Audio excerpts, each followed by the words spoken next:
Hola a todos los oyentes. Soy Cecilia Gijena del Hospital de Niños de Cincinnati y esto es otra edición del podcast de Stay Current Español. Aquí en el Hospital de Niños de Cincinnati buscamos expandir el conocimiento mediante la propagación del mismo por la mayor cantidad de maneras posibles. Así que por eso, hoy te traemos un nuevo episodio de este podcast.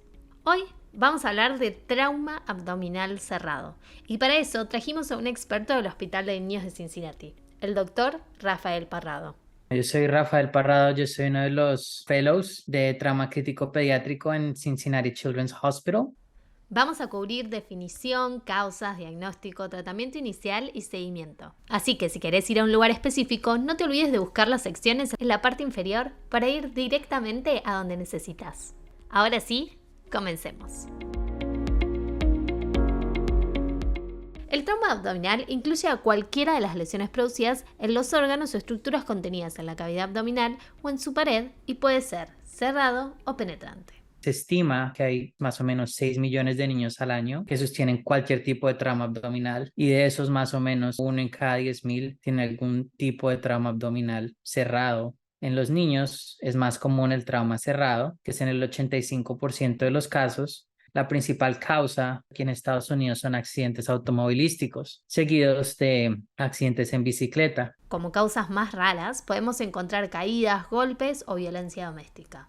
Dentro de estas lesiones, el hígado es el órgano que más comúnmente se afecta en el 50% de los casos, seguido por el paso, que es en el 41% de los casos, y eso ya es seguido a otros órganos como los riñones, el páncreas y obviamente los intestinos. Perfecto. ¿Y cómo evaluarías un trauma abdominal cerrado? Obviamente, como todo trauma, primero tenemos que estar seguros que el paciente tenga una vía aérea, es decir, que esté moviendo aire. Cuando eso ya está elucidado, lo que proseguimos es mirar y estar seguros de que la parte de la respiración esté adecuada, es decir, estar seguros que el paciente no tenga ningún neumotórax o ningún hemotórax o taponamiento cardíaco, los cuales necesitarían tratamiento inmediato. Entendido. Entonces, como cualquier trauma, primero nos aseguramos que la vía aérea esté permeable y que el patrón respiratorio sea adecuado. Después de eso, obviamente sigue la parte más importante, que es evaluar la parte del abdomen, la cual consiste en un examen como el que se hace de rutina, obviamente un poco más rápido y más enfocado. Lo primero que hay que evaluar es obviamente que no haya ninguna lesión externa. En el caso del trauma cerrado, uno de los signos más importantes dentro de la inspección es el signo del cinturón o el seatbelt sign, como se dice en inglés, que es consistente en una abrasión, una equimosis que es compatible con el cinturón. A diferencia de los adultos, en los niños puede ser muy variable, dado que el cinturón les puede dar muy abajo al nivel de la pelvis, causando fracturas pélvicas, o en algunos casos puede ser mucho más arriba, causando lesiones o fracturas en el páncreas. Luego de eso, proseguimos a hacer simplemente una palpación abdominal y estar seguros de que el paciente no presente signos de peritonitis. Perfecto. Examen abdominal rápido buscando lesiones visibles como el signo del cinturón y también descartando reacción peritoneal. Una vez hecho este examen, ¿pedimos algún estudio complementario? La manera como a mí me gusta pensarlo es usualmente si el paciente está estable o no está estable. Tenemos un paciente que tiene hipotensión, que está taquicárdico, usualmente tiene la alteración del estado mental porque ya están en estadio 3 o 4 de shock, que probablemente necesiten intubación y que uno está medianamente seguro de que puede haber una lesión en el abdomen. Este tipo de pacientes no es necesario hacer ningún estudio imagenológico. Muchas de las veces cuando es un politrauma, hay cirujanos que recomiendan hacer una ultrasonografía, el FAST que llamamos, para estar simplemente seguros de que la lesión esté o no esté en el abdomen. El problema es que es un estudio que es muy específico, es decir, si hay fluido nos dice exactamente que hay una muy potencial lesión en el abdomen, pero si no hay fluido no nos dice con el 100% de seguridad que no la hay. Bien. Entonces, paciente inestable, como mucho, hacer un ECOFAST, pero no demorar el ingreso a quirófano. Y por si alguno es como yo y se olvida lo que significa el ECOFAST, esto es la ecografía centrada en 4 puntos, que pueden ser ampliables, donde el principal objetivo es determinar inmediatamente si el shock es atribuible a hemoperitoneo, hemopericardio, hemo o neumotórax. Ahora, si el paciente está estable, ¿qué hacemos? Uno de los estudios que la mayoría de personas usan o lo que más utilizamos, un panel renal, un hematocrito, una amilasa y una aminotransferasa. menos del 30% del hematocrito, más de 100 unidades por litro de la amilasa o más de 200 en la aminotransferasa, eso nos indica que hay un riesgo mucho mayor de que un paciente tenga una lesión intraabdominal, lo que indicaría el uso de una tomografía en ese caso. Pero si todos esos estudios son negativos, la probabilidad de que haya una lesión intraabdominal es menos del 1%. Fantástico. Entonces, una de las formas para determinar si un paciente necesita una tomografía luego de trauma abdominal es buscar signos visibles y de laboratorio para sumar puntos y así requerir o no una tomografía. Pero el doctor Parrado también nos contó sobre otro tipo de evaluación. Es el Pediatric Emergency Care Applied Research Network, que es otra entidad que para omitir el uso de una tomografía hay que cumplir los ciertos parámetros que son un Glasgow de mayor de 14, que el paciente no se queje de dolor abdominal, que no haya vómito, que no haya dolor a la palpación, que no haya trauma torácico y que no haya disminución de los sonidos en los pulmones. Ahora que sabemos hacer una evaluación inicial y los criterios para pedir o no una tomografía, hablemos en particular del trauma hepático. Como dijimos, el hígado es el órgano más afectado por un trauma cerrado, así que aprendamos un poco más sobre esto. Las lesiones del hígado y el vaso se dividen de 1 a 5, de 1 a 6, dependiendo si es vascular o si es hematoma. Usualmente las lesiones 1 o 2 son lesiones pequeñas. Muy bien, entonces las lesiones hepáticas van del 1 al 5, las primeras son lesiones leves y las últimas son lesiones graves que pueden llegar hasta la abulsión hepática. Y por si son como yo, que siempre se nos olvidan los porcentajes, en la descripción tienen un link a la clasificación de las lesiones.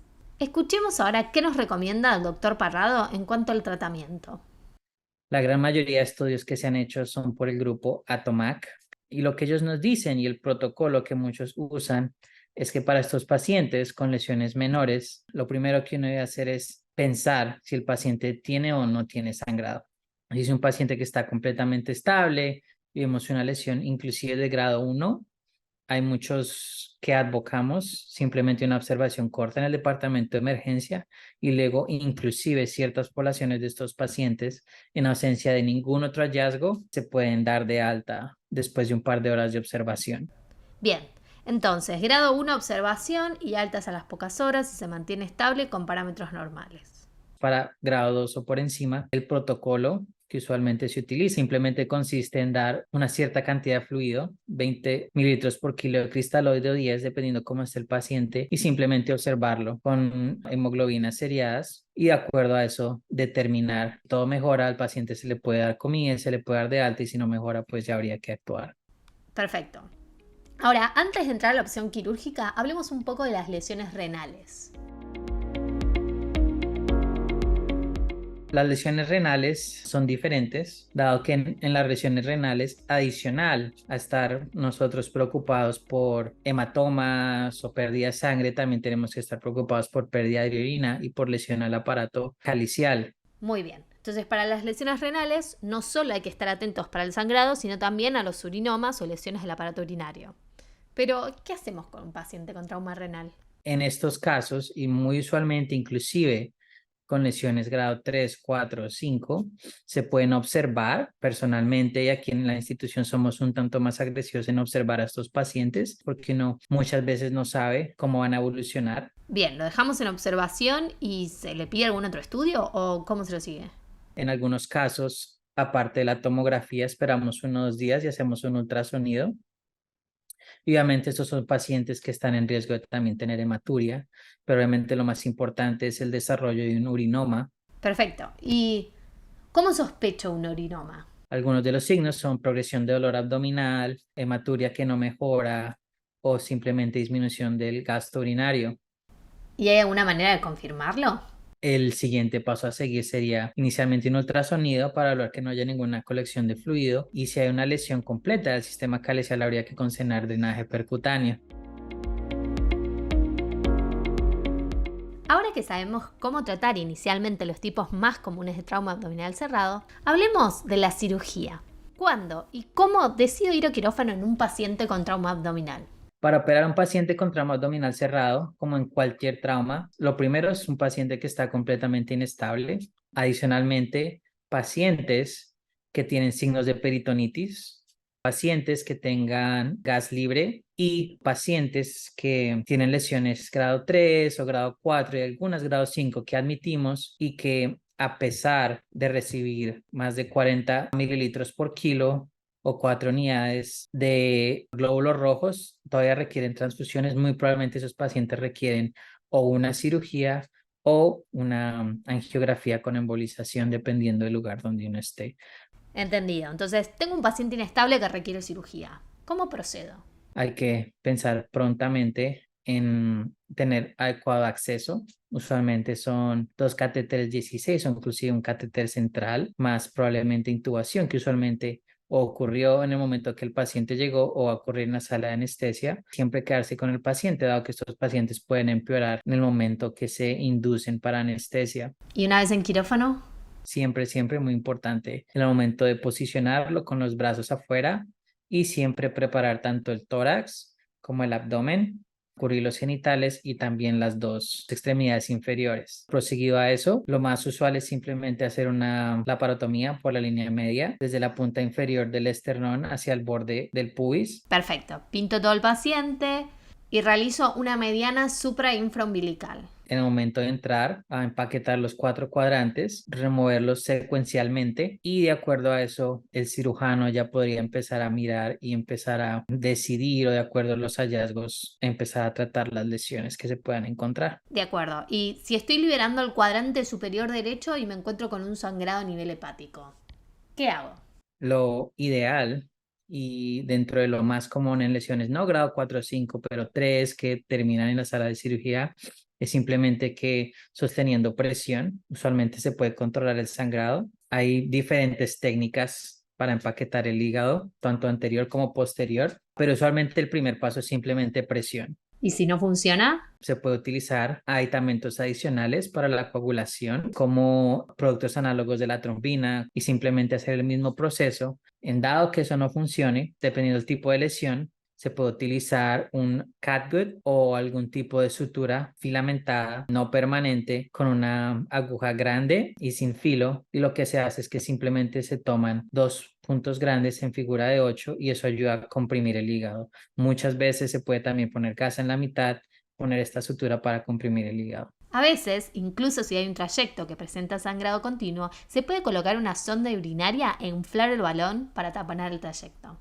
Si son lesiones laterales en los segmentos laterales, usualmente en el lado izquierdo, lo que uno puede hacer es una resección no anatómica. Obviamente eso es un paciente completamente estable, controlado, pero con sangrado que continúa. Se puede hacer una resección no anatómica con grapas, usualmente automática.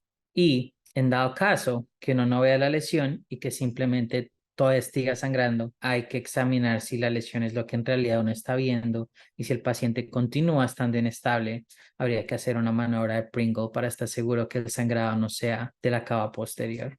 Entendido. Ahora, ¿en qué momento uno consideraría realizar un packing y nada más? En pacientes que están extremadamente inestables o pacientes a los que ya adicionalmente se han hecho otras cosas como una esplenectomía, una resección del intestino o que el sangrado no es arterial pulsátil, sino ya es difuso, lo que llamamos un sangrado más coagulopático. Lo más recomendable es hacer una cirugía de control de daños, es decir, que el cirujano empaqueta, obtiene hemostasia en lo que más se puede y luego se transfiere a la unidad de cuidado intensivo con el abdomen abierto para así manejar todas las causas médicas del sangrado. Recordemos que dentro de las causas médicas se encuentran la acidosis, la hipotermia y la coagulopatía por consumo de factores. Usualmente en 24 a 48 horas se hace una reexploración con un paciente más estable, con más tiempo y se pueden reparar las lesiones que se necesiten. Excelente. Pasemos al vaso rápidamente. ¿Cuándo realizo una esplenectomía? Son en pacientes inestables que llegan con signos de peritonitis o que necesitan muchas transfusiones y no responden, pero son pacientes también que están completamente inestables. En otros casos, también podrían ser pacientes en los que se hace una exploración y se encuentra una lesión en el vaso. Usualmente el vaso no hay que empaquetarlo ni nada, es usualmente mucho más práctico y más rápido, simplemente hacer una esplectomía. Ahora que ya sabemos cómo tratar un trauma abdominal cerrado, ¿Cómo lo seguimos?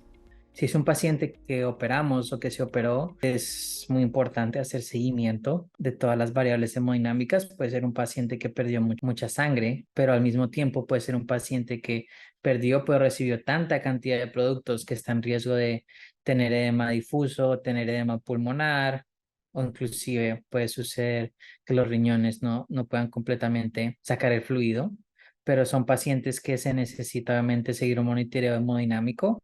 Muy bien. Control hemodinámico, riguroso control de fluidos. Dependiendo del tipo de cirugía, obviamente hay ciertas complicaciones, las cuales son importantes. Por ejemplo, en el hígado, cuando se hace una resección no anatómica o cuando simplemente hay una lesión que simplemente se está observando, existe siempre el riesgo de tener un derrame biliar, lo cual puede causar peritonitis o puede causar problemas infecciosos. Bien, en resecciones hepáticas, cuidar el derrame biliar. ¿Y para la esplenectomía? En los niños, especialmente menores de 5 años, están en riesgos de sepsis post-esplenectomía, lo cual puede ser mortal en algunas situaciones, y son niños que obviamente necesitan vacunación antes de ser dados de alta usualmente o hasta 2 semanas después de ser dado de alta. Genial.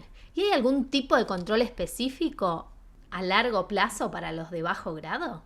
Los grado 1 o 2 usualmente los damos una cita más o menos a las 2 semanas, simplemente para estar seguros de que todo está bien, que están comiendo bien. Como imagen, usualmente sería un ultrasonido para buscar este tipo de complicaciones, algún hematoma o una colección de bilis, pero simplemente se hace un chequeo, tanto como del grupo de trauma o el pediatra, para estar seguros de que todo esté bien. Fantástico. Qué excelente episodio. Pero antes de terminar, repasemos un poco lo que dijimos. El trauma abdominal cerrado es el más común en pediatría, llegando hasta un 85%. Los accidentes automovilísticos son la principal causa, seguido de accidentes en bicicleta y más raramente golpes, caídas o incluso maltrato. El órgano más afectado es el hígado, seguido por el vaso y los riñones respectivamente. El tratamiento inicial siempre debe ser asegurar la vía aérea y estabilizar al paciente. En pacientes hemodinámicamente normales y estables, sin alteración del laboratorio, el cual debe incluir hematocrito, amilasa, creatinina y aminotransferasas, se puede obviar la tomografía y solo hacer una ecografía. La mayoría de los traumas cerrados no requieren intervención y se debe buscar simplemente un buen control hemodinámico del paciente. En los pocos casos que requieran cirugía debido al sangrado, se debe realizar lo antes posible mediante una mediana supra-infraumbilical y se deben explorar los 4 cuadrantes secuencialmente, comenzando por el superior derecho. Para el seguimiento es importante citarlos dentro de las primeras semanas para asegurarse de que estén con buen manejo del dolor y tolerancia oral, y si no hay ningún signo de alarma no es necesario ninguna imagen. Ahora sí, esto fue el capítulo de trauma abdominal cerrado en pediatría del podcast de Stay Current Español. Espero que lo hayas disfrutado y que nos sigas escuchando. Recordá que podés seguirnos en nuestras redes sociales y suscribirte al canal de YouTube. No te olvides de bajarte la app de Stay Current y suscribirte al canal de Stay Current Español, donde vas a encontrar este podcast y muchas cosas más. Pero hasta entonces, soy Cecilia Gijena del Hospital de Niños de Cincinnati, donde buscamos compartir el conocimiento para obtener niños más sanos alrededor del mundo.